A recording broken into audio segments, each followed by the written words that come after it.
যখনই আমরা কোনো অসুবিধার মধ্যে পড়ি তখনই আমরা ঈশ্বরের স্মরণ করি এবং ডাক্তাররা রোগীদেরকে বাঁচানোর জন্য যথাসম্ভব চেষ্টা করেন এবং সমস্ত কিছু ভগবানের হাতে ছেড়েও দেন। বিশ্বাস করুন, ঈশ্বর সত্যিই অসীম শক্তির অধিকারী এবং সে নিজের সন্তানদের সর্বদাই খুশিতে থাকতে চান, দেখতে চান এবং তিনি আমাদের কাছে উচিত পরিণাম দিতে চান এবং তার কাছে দেরি হতে পারে কিন্তু অন্ধকার কখনোই হবে না।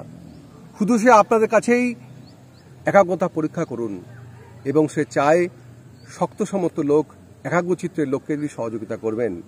ঠিক এই ঘটনা অবলম্বনেই একদিন এক গ্রামে বন্যা দেখা গেছিল।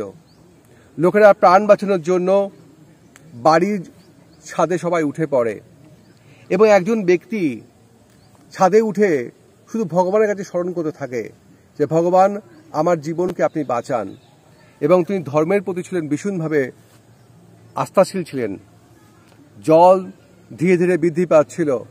ইতিমধ্যে একটি নৌকা ওখানে পৌঁছে যায় সমস্ত জলবন্দী মানুষদের রক্ষা করার জন্য এবং সেই সময় তিনি নৌকাটিকে ফিরিয়ে দেন, বলেন যে আপনারা ফিরে যান এবং ভগবান আমাকে বাঁচাবে। এবং এই উত্তর শুনে নৌকাটি চলে যায় এবং পরবর্তী ক্ষেত্রে তিনি বলেন, প্রভু আপনি আমাকে রক্ষা করুন। আবার একটি নৌকা এগিয়ে আসে, জলের স্তর বৃদ্ধি হতে থাকে, আস্তে আস্তে ছাদ পর্যন্ত জল চলে যায়। তখন এসে আবারও বলে, নৌকাটি আপনি চলে আসুন, এক্ষুনি আপনার ছাদটি ভেসে যাবে, আপনি তো ডুবে যাবেন। উনি বলেন, নৌকাটিকে বলেন, তোমরা চলে যাও, আমাকে ভগবানের প্রতি আমার আস্থা আছে, ভগবান আমাকে বাঁচাবে।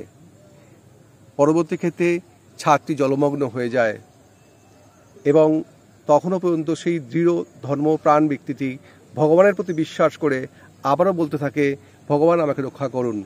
আর ঠিক সেই মুহূর্তে একটি হেলিকপ্টার আসে।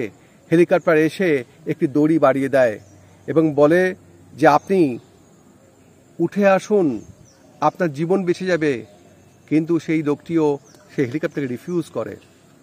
অবশেষে জলে ডুবে সেই ধর্মপ্রাণ ব্যক্তিটি মারা যায় এবং যখন তিনি মারা যাবার পরে যখন ভগবানের কাছে পৌঁছন তখন ভগবানের কাছে খুব বিরক্ত হন। উনি গিয়ে বলেন যে আপনাকে আমি এত বিশ্বাস করলাম, এত সম্মান করেছি, আপনার প্রতি এত আমি আস্থাশীল, আপনি আমার মৃত্যু কেড়ে নিলেন।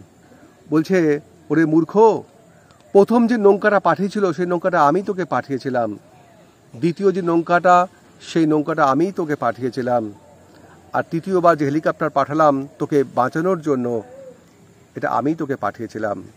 তুই সময় বুঝতে পারিসনি, তোর নিজের ওপর আস্থা ছিল না, সেই জন্য তুই তার বিপদের জন্য তোর মৃত্যুবরণ করেছিস। তো নিজের কর্মের ওপর আস্থাশীল হন, যত্নবান হন, ভগবানের প্রতি আস্থা রাখুন এবং নিজের প্রতি আস্থা রাখুন, নিজের প্রতি যত্নশীল হন, ভগবানের প্রতি আস্থা রাখুন। যদি এই কাজটা করতে পারেন জীবনে সফলতা পাবেন। এই ধরনের গল্প পেতে হলে আপনারা আবার নতুন চ্যানেলটিকে সাবস্ক্রাইব করুন এবং ডান দিকে দেওয়া পেজ বটমে আইকনে ক্লিক করুন। ধন্যবাদ।